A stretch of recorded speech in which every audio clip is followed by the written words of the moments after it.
it's time for my theory, my 2 cents, and it's worth no more than about 2 cents, about what has caused all of the above from Charles Barkley, the K word from Charles Barkley. This is just me, but I suspect, and have for a long time, that Charles is just jealous of me. I suspect that he watches me nearly every day, if not every day, on TV. And the things I say piss him off because in the end, he wishes he had thought of that and that he could say that on TV. Just my 2 cents of psychoanalyzing Charles Barkley, whom I don't know because I have no relationship with him. But just deep down, I have this feeling that Charles is afraid to ever try to get to know me because he's afraid he just might like me. But I could be wrong. But I would love to debate all of the above face to face with Charles Barkley. So once more, Charles, I do challenge you. Come share this stage with me, or I'll come and share one with you. Whatever you want, whatever you like, whatever you're comfortable with. You can have all the time you want and need. You can tell me exactly why you want or even need to kill me. And yes, I eventually will respond. I will defend myself. But you go first. You take all the time in the world that you need to make your cases against me, to clarify, to explain all of your issues, all of your problems with me. And let's do it next week. Once again, once more, as I have many times, I'll have my people reach out to your people, and I will await your confirmation. You name the time, I will be there. I will be ready because I know you will be. And maybe we can better understand each other, or at least I can better understand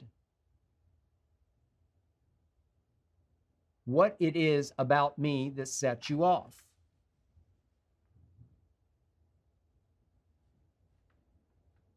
So in the end, as I promised,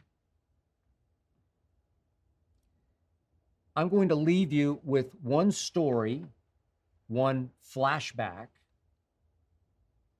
about the one bizarre time that I briefly did cross Charles Barkley's path. Does this have anything to do with anything we just discussed? I don't think so, but I'll let you be the judge. This happened, I believe, in 1989. I hope I have my year correct because I did this game twice. So it was either 88 or 89, but it was the second time I did it. I'm going to guess it's 1989. I had become buddies with one Spud Webb. I hope you younger viewers, listeners will remember Spud Webb. He was from Dallas. I was working in Dallas as the columnist at the Dallas Times-Herald. And I got to know Spud because he was a sensation. He was a revelation for little people everywhere because Spud, at 5'6" tall, in Dallas, had won the slam dunk contest over his friend and Atlanta Hawk teammate Dominique Wilkins fairly and squarely. He won the dunk contest in 1986. A competition that was held at then Reunion Arena in Dallas. I attended, I covered, got to know Spud. And everybody loved Spud around the league. Even though at this point he wasn't yet starting for the Hawks, he wouldn't make an all-star team, but Spud was pretty good. Did lead the league one year in free throw percentage. Sort of the non-LeBron, if you will. And Spud was so popular that he was able to stage each summer a charity basketball game, an all-star game featuring all the greatest players of that time in the NBA, because they all loved Spud and would come to Dallas for Spud. I was astounded by what a cavalcade of stars Spud could draw to Dallas in, I think it was in July. And Magic came one year, Bird came one year, Charles Barkley came at least one year, because a couple of times Spud asked me to be the celebrity coach of one of the two teams. And I would also be the team builder, as in I got to draft my team up against one of the TV guys in Dallas at that point. I believe it was Scott Murray that I did battle with in the draft that year in 1989. And guess who I picked? It may have been with my first pick, at least my second. I picked Charles Barkley. Didn't know Charles, didn't cover Charles, but I picked Charles. So on game night, I had obviously needed to make the rounds of the players I didn't know and just briefly introduce myself before tip-off. It was very loose rules and very, very informal. But I was going to try to, quote unquote, coach them, as in take them in and out of the game. So I needed to just say, hey, I'm the quote unquote coach tonight, blah, blah, blah. Some guys were good guys about it. Some guys weren't. Charles was not. I remember just before tip-off, I tried to walk out onto the floor. Players were warming up. Again, very informal. And say, hey, Charles, I'm Skip Bayless, blah, blah, blah. And he just ran right by me because they all ran in and got something to drink before they came out for the national anthem. Didn't bother me a bit. It's kind of par for the course. It's the way a lot of players would treat media people. He just ran right by me and ignored me. I'm virtually certain he had no idea who I was, because I was just some guy in Dallas working for the local newspaper. Wasn't on TV at that point, hadn't done any national TV, some local radio, but there's no way Charles could know much, if anything, about me. So I did get to know, and I'd already known a little bit, Joe Dumars, who was at that point coming off a championship in which his Detroit Pistons had beaten the Los Angeles Lakers, if you remember this, 1989, in 4 straight games, because Magic and Byron Scott had pulled their hamstrings in game 1 at Detroit. Joe Dumars wound up being the MVP of those finals. Joe was very gracious to me and said, hey, I don't really want to play tonight.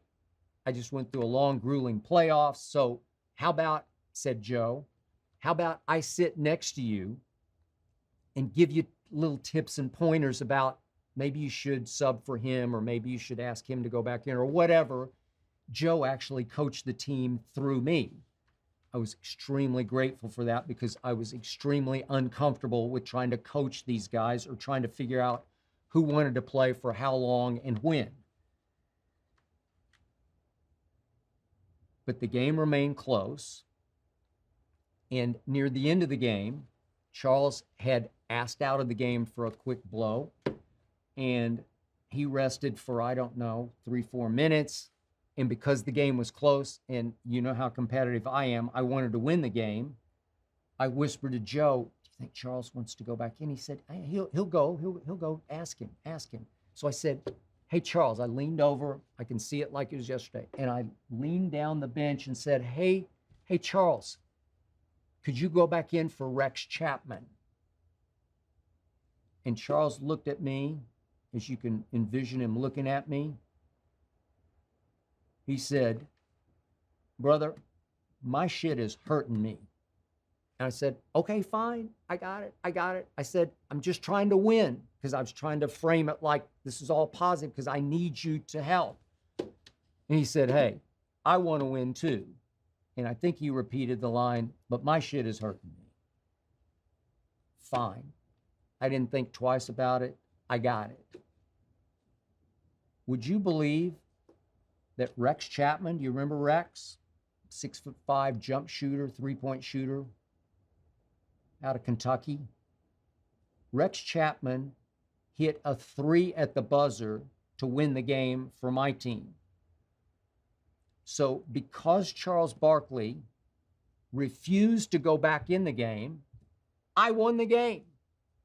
And yet that's all I ever really knew or thought about when I thought about Charles Barkley.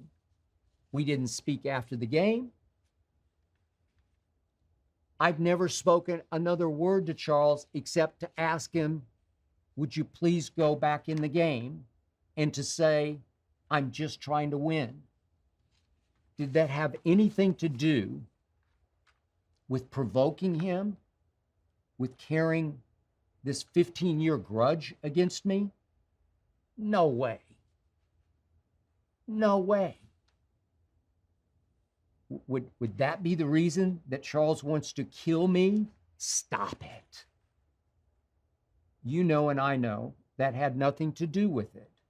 But as God is my witness again, those are the only words I have ever spoken to Charles Barkley. Charles, I await your answer. I hope you enjoyed that video. You ready for more? Make sure you click that subscribe button for all the exclusive content from the Skip Bayless Show. And don't forget to check out the full episode of the show wherever you get your podcasts by clicking the link in the description.